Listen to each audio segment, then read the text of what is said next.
So if you need to solve to find all the numbers for x that makes this be a true equation, you can first recognize that everything in this parentheses is being squared.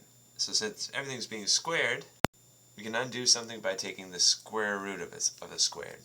But in order to keep the equation balanced, we have to take the square root of the right side as well. So that leaves us with this right here.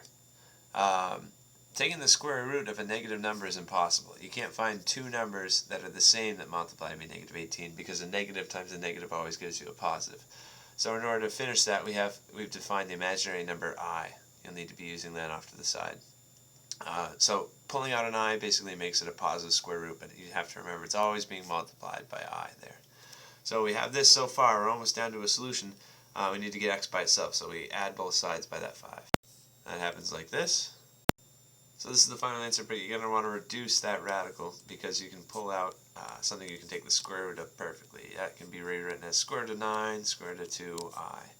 And the reason why I factored out a square root of 9 is because that is just going to be 3.